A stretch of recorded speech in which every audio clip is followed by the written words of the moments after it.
할렐루야.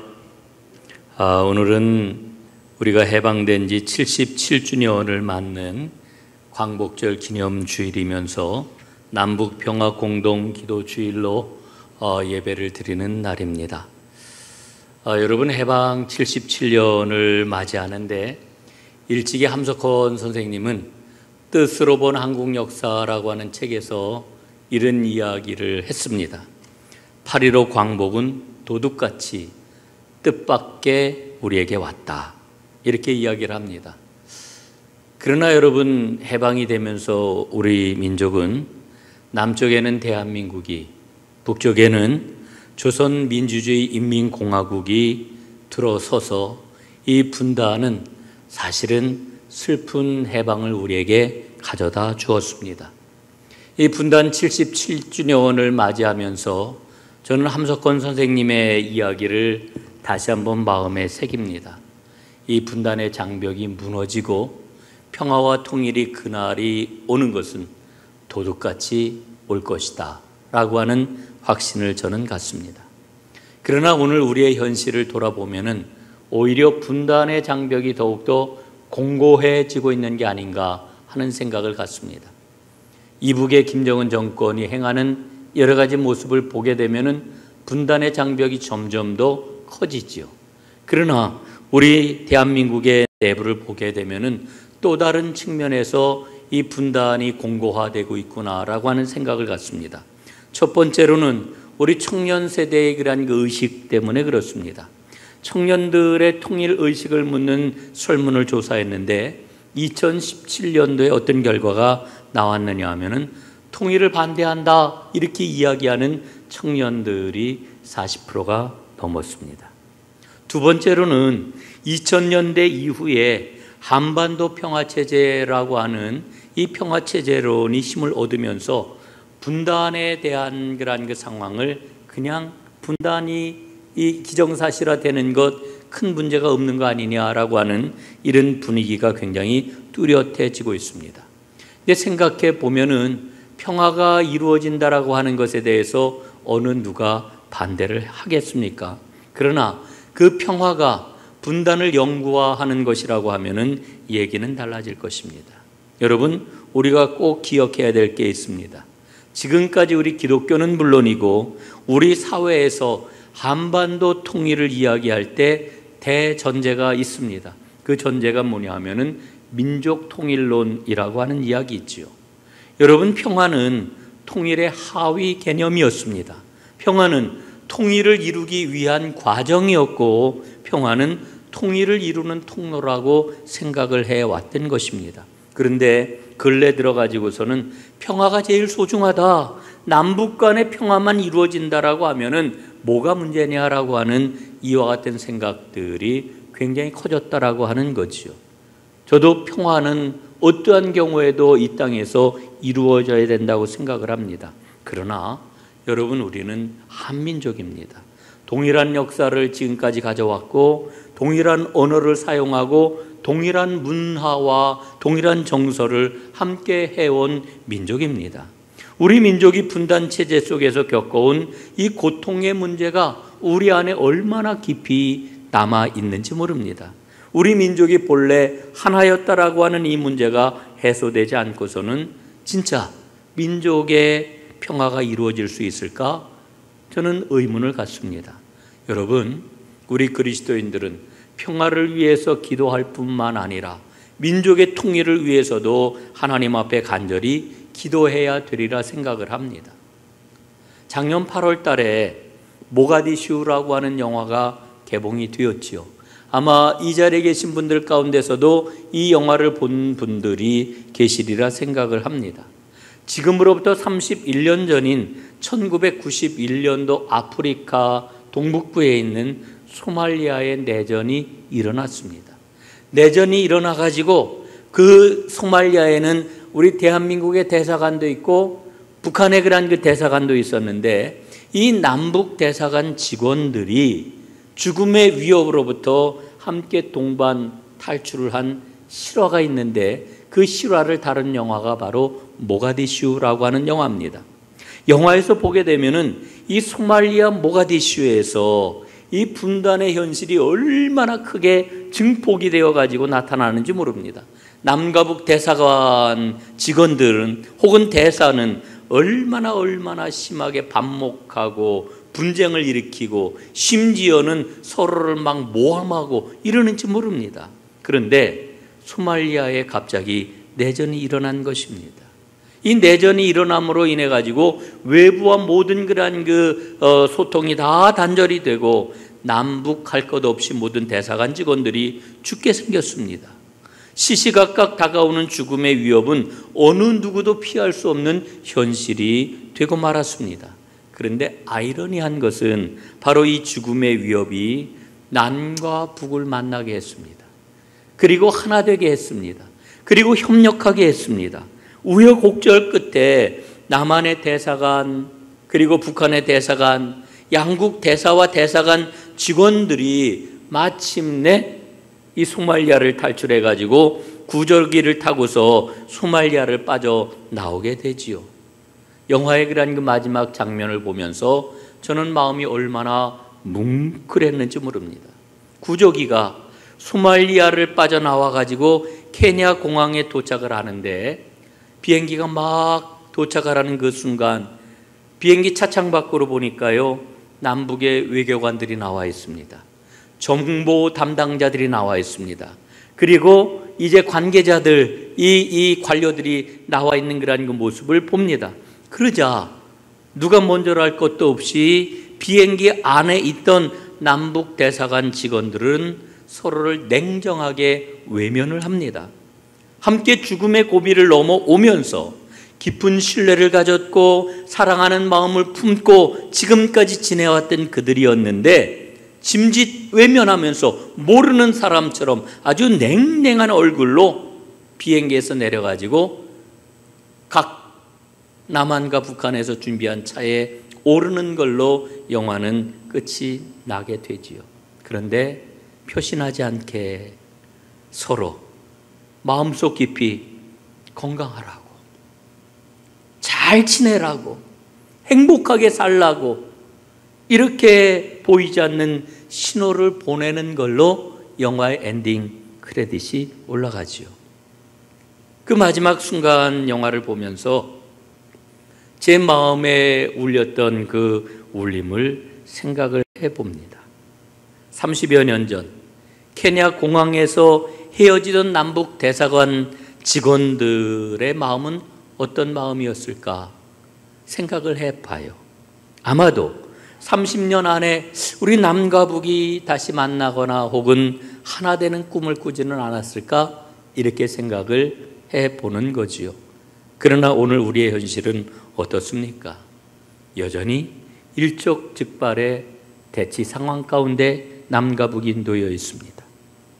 80년 가까이 분단으로 인해 가지고 언어도 사회 문화도 한민족의 동일성마저도 잃어버릴 이와 같은 처지에 놓여 있습니다. 정말 이렇게 우리가 가다가는 100년 넘어서까지 이런 분단의 현실이 계속되는 게 아닐까 하는 생각을 갖습니다. 여러분, 우리 그리스도인들은 오늘 어떤 삶을 살아야 될까요? 민족의 화해와 통일과 그리고 형제의 회복을 위해서 이 분단의 장벽을 어떻게 넘어야 할까요? 여러분, 우리에게는 하나님께서 하늘로부터 주시는 지혜가 필요합니다. 야고보서 3장 말씀을 보니까 이렇게 기록이 되어 있습니다. 오직 위로부터 난 지혜는 첫째 성결하고 다음에 화평하고 관용하며 양순하고 긍휼과 선한 열매가 가득하고 편견과 거짓이 없나니 화평하게 하는 자는 화평으로 심어 의의 열매를 거두느니라 이렇게 말씀을 합니다. 여러분, 하늘로부터 하나님께서 부어주시는 지혜를 소유하게 될 때 우리는 평화를 심어 의의 열매를 거두는 자가 될 수 있다 이렇게 우리에게 말씀해 주고 있는 거지요. 여러분, 오늘 남북이 대치하고 있는 이와 같은 상황 속에서 질문을 한번 던져봅니다. 우리는 적대적인 이 관계를 청산할 수 있을까? 우리는 상대방의 연약한 부분을 인정하고 받아들일 수 있을까? 서로에게 도움을 주고 기쁨을 누리는 이런 관계로 나아갈 수 있을까? 여러분, 우리가 현실을 놓고 보면은 어렵겠다라고 하는 생각을 가져요. 그러나 성경은 우리에게 이와 같은 것을 받아들이고 이와 같은 길을 걷는 게 주님께서 우리에게 주신 길이라고 분명히 말씀합니다. 여러분, 남북 문제가 이렇게 어려운 까닭은 우리에게는 비극이 있었기 때문입니다. 6.25 한국전쟁이라고 하는 이 엄청난 비극이 3년 동안 이 땅에 가득하지 않았습니까? 1950년 6월 25일 북한 김일성의 남침으로 3년 동안 한반도에 얼마나 어마어마한 전쟁이 일어났습니까? 그 상처와 그 아픔이 오늘 지금까지도 우리에게 남아 있습니다. 수백만 명이 죽었고요. 수백만 명이 다쳤고요. 엄청난 재산 피해가 있었고요. 거기에다가 1000만 이산 가족이 생겨났습니다. 그러나 안타까운 것은 우리 민족은 이 전쟁의 마침표를 아직도 찍지 못하고 있습니다. 여러분, 국제법으로 보게 되면은 우리는 아직 전쟁 중입니다. 잘 아시지요? 우린 정전협정을 지금 맺은 상태에 있습니다. 정전협정이라고 하는 것이 전쟁이 끝났다라고 하는 게 아니라 전쟁을 잠깐 동안 멈춘다라고 하는 그런 그 이야기입니다. 전쟁이 안 끝났어요. 여러분, 더 심각한 문제는 어디에 있느냐 하면 사실은 우리 사람들의 마음속에, 우리 민족의 그러한 그 마음속에 아직도 6.25 전쟁이 치열하게 벌어지고 있다라고 하는데 심각한 문제가 있는 거지요. 여러분이 8.15 광복절이 되거나 6.25 즈음이 되면은 우리는 선지자들의 그런 말씀을 많이 읽습니다. 특별히 미가서 말씀을 보게 되면은 4장 3절에서 이런 말씀을 우리에게 주고 있어요. 무리가 그 칼을 쳐서 보습을 만들고 창을 쳐서 낫을 만들 것이며 이 나라와 저 나라가 다시는 칼을 들고 서로 치지 아니하며 다시는 전쟁을 연습하지 아니하리라 말씀을 합니다. 여러분, 우리는 이 말씀을 붙잡고 기도를 하지요. 그러나 정말 중요한 것은 땅 위에서의 전쟁이 끝나기 위해서는 우리 마음속 전쟁이 먼저 끝나야 합니다. 우리 마음속 전쟁이 끝나지 않으면 이 땅 위의 전쟁이 절대로 끝나지 않습니다. 오늘 저는 여러분들에게 조금 긴 시간을 할애해 가지고 서광선 목사님의 간증이 담긴 설교를 여러분들에게 좀 소개를 해드리려고 합니다. 서광선 목사님은 1964년부터 이화여대에서 조직신학을 가르쳤던 그러한 그 교수이신데 세계 YMCA 연맹 총재를 지낸 우리 한국 기독교회의 대표적인 지도자이셨습니다. 이분이 올 2월 달에 92세를 일기로 하나님의 부르심을 받았는데 이분이 지금으로부터 12년 전에 2010년 자신의 그 아버님을 기리면서 대동강을 건너 요단강을 건너라고 하는 책을 내고 아버님 추모 예배를 드리면서 전하였던 간증 설교입니다. 한번 여러분들 잘 들어보시기를 바랍니다. 60년 전 10월 6.25 한국전쟁을 평양에서 겪은 우리에게는 잔인한 10월이었습니다. 대한민국 국군과 미군이 유엔의 푸른 깃발을 휘날리며 탱크를 몰고 평양에 입성한 것이 1950년 10월이었습니다.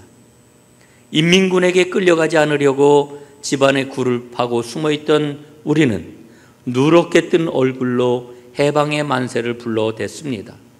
그러나 그의 10월은 평양 해방의 기쁨과 환희만이 전부가 아니었습니다. 우리는 잃어버린 아버지, 인민군이 끌고 가버린 목사 아버지, 행방이 묘연하고 생사불명의 아버지를 찾아 나서야 했습니다. 교회 교인들이 총동원되어서 목사님의 행방을 찾아 나섰습니다. 19살 맏아들인 저 역시 이리저리 경찰서로 군부대로 강가로 정처 없이 아버지를 찾아 헤맸습니다. 대동강 하류 강가에서 아버지를 발견했다는 전가를 받고 달려갔습니다. 아버지 얼굴에는 총알 자국이 수없이 박혀 있었습니다. 저는 아버지를 부둥켜 안고 분노에 찬 눈물을 흘렸습니다. 이 빨갱이 놈들, 내가 반드시 원수를 갚고야 말겠다. 흐느끼고 흐느끼면서 소리를 질렀습니다. 그때 아버지는 만 45세였습니다. 아버지는 만주 봉천신학교를 졸업하셨고 압록강 강변 가난한 농촌에서 개척을 하셨습니다. 우리 식구들은 가난하게 살았습니다. 교인들이 가져다 주는 곡식으로 간신히 연명을 하였고 말라빠진 약한 몸으로 학교를 다녔습니다.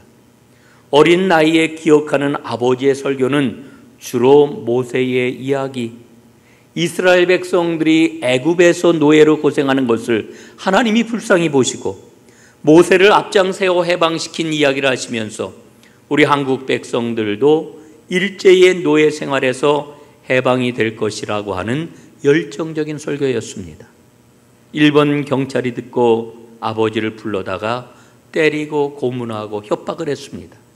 하지만 아버지는 굴하지 않으셨고 신사참배도 거부하셨습니다. 해방된 조국은 남과 북으로 분단된 나라였습니다. 북쪽의 해방군은 소련 군대였습니다. 소련 군대와 함께 평양에 진출한 공산당이 나라를 다스린다는 것이었습니다. 아버지는 방공 목사가 되었고 더욱 강렬한 모세의 해방 설교를 하기 시작했습니다. 아버지는 공산 정권이 세운 기독교 연맹에 가입하는 것을 거절한 성분이 나쁜 목사로 낙인 찍혔습니다. 아버지가 대동강 기슭에서 총살로 순교당하신 것은 오히려 당연한 일이었습니다. 우리 어머니와 형제들은 아버지를 대동강이 내려다 보이는 교회 뒷산에 장사 지내고 피난민 대열에 섞여 남으로 피난을 했습니다. 오늘 출간하는 회고록 대동강 건너 요단강 너머는 동생들의 피눈물 나는 생생한 이야기입니다. 생각해보면 우리 아버지만이 순교자가 아니었습니다. 우리의 가족사가 순교의 역사라고 할 수 있지만 6.25 한국전쟁 때 목숨을 잃고 팔다리를 잃은 군인들, 남과 북에서 피난민으로 고생한 우리 형제자매들, 남과 북에서 이념의 이름으로 분단 때문에 희생된 사람들은 모두 다 이름 없는 순교자들이라고 생각을 합니다. 저희 아버지 서용문 목사님의 순교 60주년 추모 예배의 참뜻은 6.25 한국전쟁 60주년을 기억하는 데 있습니다. 우리는 대동강을 넘어 자유의 땅을 밟았습니다. 그러나 우리 앞에는 우리가 넘어야 할 요단강이 도도히 흐르고 있습니다. 우리 민족 앞에 놓인 요단강 너머에는 이스라엘의 해방자 모세가 바라보던 가나안 복지, 통일된 자주 독립의 나라 우리나라가 보입니다. 우리 늙은 세대, 전쟁의 한가운데서 손에 피를 묻힌 우리 전쟁의 세대는 모세처럼 요단강을 건널 자격이 없는지도 모릅니다. 통일 한국은 우리의 몫이 아니라 우리 다음 세대 여호수아의 몫인 것 같습니다. 전쟁 없는 평화의 나라, 통일된 나라를 만들어가는 것이 순교자 아버지의 원수를 갚는 것이라고 저는 믿게 되었습니다. 대동강 기슭에서 쓰러진 아버지를 안고 아버지의 원수를 갚겠다라고 절규를 했는데 이제 저는 아버지를 기억하며 하나님 앞에 간절히 기도합니다. 이 땅에 다시는 전쟁이 없는 나라를 만들어 주옵소서. 이렇게 기도하기까지 저는 오랜 세월 얼마나 많은 눈물, 얼마나 많은 기도를 하나님께 드렸는지 모릅니다. 원수에서 이웃으로, 증오와 분노에서 용서와 화해로, 안갚음에서 측은지심으로 원수를 사랑하고 손을 잡고 눈물로 하나가 되어야 할 것을 하나님께 구하기까지. 북한의 평양 대동강가에 쓰러진 순교자 서용문 목사의 십자가, 분단과 6.25 한국전쟁의 십자가를 지고 가는 우리 민족의 앞날 위에 요단강을 넘어 평화와 통일, 부활의 믿음과 희망이 용서 숨치게 되기를 하나님께 간절히 기도를 드립니다. 여러분, 이 땅을 살아가고 있는 우리 그리스도인들에게 가장 시급한 기도의 제목이 있다라고 하면 그것은 바로 이 땅의 전쟁을 주님 종식하게 해주십시오. 전쟁의 위험을 몰아내 주십시오. 이 기도보다 더 시급한 민족을 위한 기도가 어디에 있을까요? 새로운 평화의 미래를 향해서 우리는 앞장서 나가야 됩니다. 사랑하는 여러분, 예수님은 이 땅에 생명을 가지고 오셨습니다. 그리고 예수를 믿고 생명을 소유한 사람들에게는 평화를 선물로 주셨습니다. 그래서 우리는 예수 그리스도를 믿는 믿음의 삶이 생명을 전하는 생명의 사도요, 평화를 누리는 평화의 일꾼이라고 하는 것을 잘 알고 있습니다. 여러분, 우리가 생명의 사도와 평화의 일꾼으로 살아간다라고 하는 말의 의미가 무엇일까요? 우리 삶의 기준은 철저하게 예수님이 가져오신 사랑과 평화가 되어야 된다라고 하는 것입니다. 여러분, 오늘 우리 민족의 이 문제 얼마나 많은 그런 그 시도와 노력들을 해왔습니까? 저는 기억을 해요.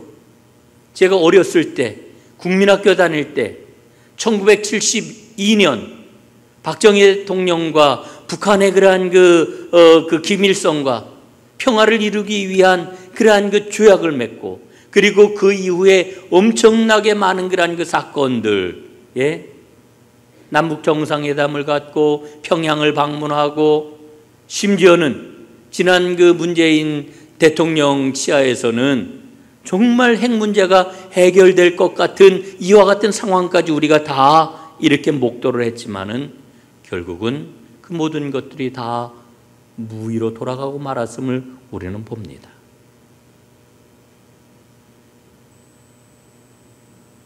정치적인 협상, 군사적인 방법, 국제적인 정세 다 중요하지만, 그러나 이 철옹성과 같이 높이 솟아있는 이 분단의 장벽은 오직 하나님께서 무너뜨리실 때에만 무너질 수 있다라고 하는 것을 분명히 믿습니다. 여리고성을 바라보았을 때 이스라엘 백성들은 우리가 과연 저 성을 무너뜨릴 수 있을까? 왜냐하면 우리에게는 힘이 전혀 없었기 때문이죠. 그러나 하나님께서는 하나님의 방법을 통해 가지고 여리고성을 무너뜨리셨습니다. 하나님은 지금 이 분단의 장벽을 무너뜨리기 위해 움직이고 계십니다. 평화를 우리에게 주시기 위해서 역사하고 계십니다. 우리는 이 믿음을 가지고 하나님 앞에 기도하고 평화를 위하여 한 걸음 또 한 걸음 내디뎌야 될 것입니다. 오늘 본문 창세기 말씀을 보면은 야곱과 에서 이야기가 나오는데, 야곱과 에서는 원수였습니다. 에서는 야곱을 죽여버리기로 작정을 하고 20년 동안을 별렀습니다. 에서가 소식을 듣습니다. 야곱이 큰 부자가 되어가지고 가나안 땅으로 돌아온다. 이 이야기를 듣고 오늘 성경 본문에 보니까 에서는 400명의 군사를 이끌고 야곱에게로 옵니다. 꼼짝없이 죽었구나 야곱은 생각을 했지요. 그런데 하나님께서 형 에서의 마음을 녹여주셨습니다. 우리가 좀 눈여겨보아야 될 것은 야곱이 에서의 마음을 얻기 위해 온갖 정성과 노력을 다하고 있는 것을 오늘 성경 본문은 우리에게 일러주고 있죠. 여러분, 에서가 형을 만났을 때 이렇게 고백을 해요. 10절 말씀입니다. 내가 형님의 얼굴을 배운 즉 하나님의 얼굴을 본 것 같습니다. 여러분 이 말 속에 뭐가 들어 있습니까? 야곱은 형 에서의 은혜를 잊고 싶어 하는 거예요. 뿐만 아니라 본문은 야곱이 형 에서의 은혜를 잊는 게 마치 하나님의 은혜만큼이나 중요하다라고 하는 것을 일러주고 있습니다. 여러분 이 말씀을 통해서 하나님은 우리에게 도전하고 계시는 거지요. 사람과의 관계가 어떻게 작동하는지를 너희는 잘 생각해 보아라. 이렇게 우리에게 도전을 하고 있는 것입니다. 여러분, 오늘 창세기 말씀을 통해서 야곱은 형 에서와의 관계에서 화평을 얻게 됩니다. 그 이후 야곱의 생애는 어떠했습니까? 그의 생애는 평안의 삶이 이어지는 것을 우리는 봅니다. 여러분, 믿음을 가진 우리 그리스도인들이 남북의 평화를 이루기 위해서 무엇을 구해야 할까요? 무엇을 구해야 할까요? 여러분, 그 맨발의 전도자 최춘선 할아버지 다 기억하실 겁니다. 뭐 우리가 그 찬양도 하고, 예? 또 동영상도 많이 보고 이래가지고 이 최춘선 할아버지 다 기억할 거예요. 1970년대부터 30년 동안 지하철에서 맨발로 다니면서 복음 전도를 하셨던 분이지요. 그런데 이분이 목사였다라고 하는 것을 아는 사람은 많지 않습니다. 근데 이분이 복음을 전하면서 늘 외쳤던 두 가지 말이 있습니다. 그게 뭐냐면은 White Korea. 왜 한국이 두 개여야 되느냐? 왜 코리아가 두 개여야 하느냐? 그리고 38선 철거. 이 두 마디 말을 매일같이 외치면서 지냈습니다. 알고 보니까 이분은요, 일제강점기 때 독립운동을 하셨던 그런 그 분입니다. 그리고 세상 떠나는 그날까지 이 남북분단에 대한 너무너무 안타까운 마음을 가지고 분노에 가까운 그런 그 안타까움을 표현을 했던 거지요. 그분은 이렇게 인터뷰에서 얘기를 해요. 왜 할아버지 이렇게 맨발로 다니세요? 이 추운 겨울에. 그랬더니 대답을 합니다. 남북 통일이 되면은 그때 내가 신발을 신을 것이다. 그분은 이 남북 분단의 그런 그 현실을 어떻게 해서든지 극복하기를 원하고 그 실천하는 그런 그 모습으로 맨발로 다니는 삶을 선택을 했던 겁니다. 생각해 보면은 너무 어리석고 너무 바보 같은 그와 같은 삶의 모습입니다. 그러나 저는 그 최춘선 할아버지 이야기를 다시 한번 마음에 새기면서 깨닫습니다. 남북 분단의 극복을 위해 나는 그리스도인으로 오늘 무엇을 하고 있는가? 무엇을 하고 있는가? 그 어리석어 보이고 정말 한심해 보이기까지 하는 그 모습이 최춘선 할아버지의 그 맨발로 다니는 모습이 오늘 나에게 울림을 가져다 주고 있는데 난 오늘 뭐를 하고 있는가?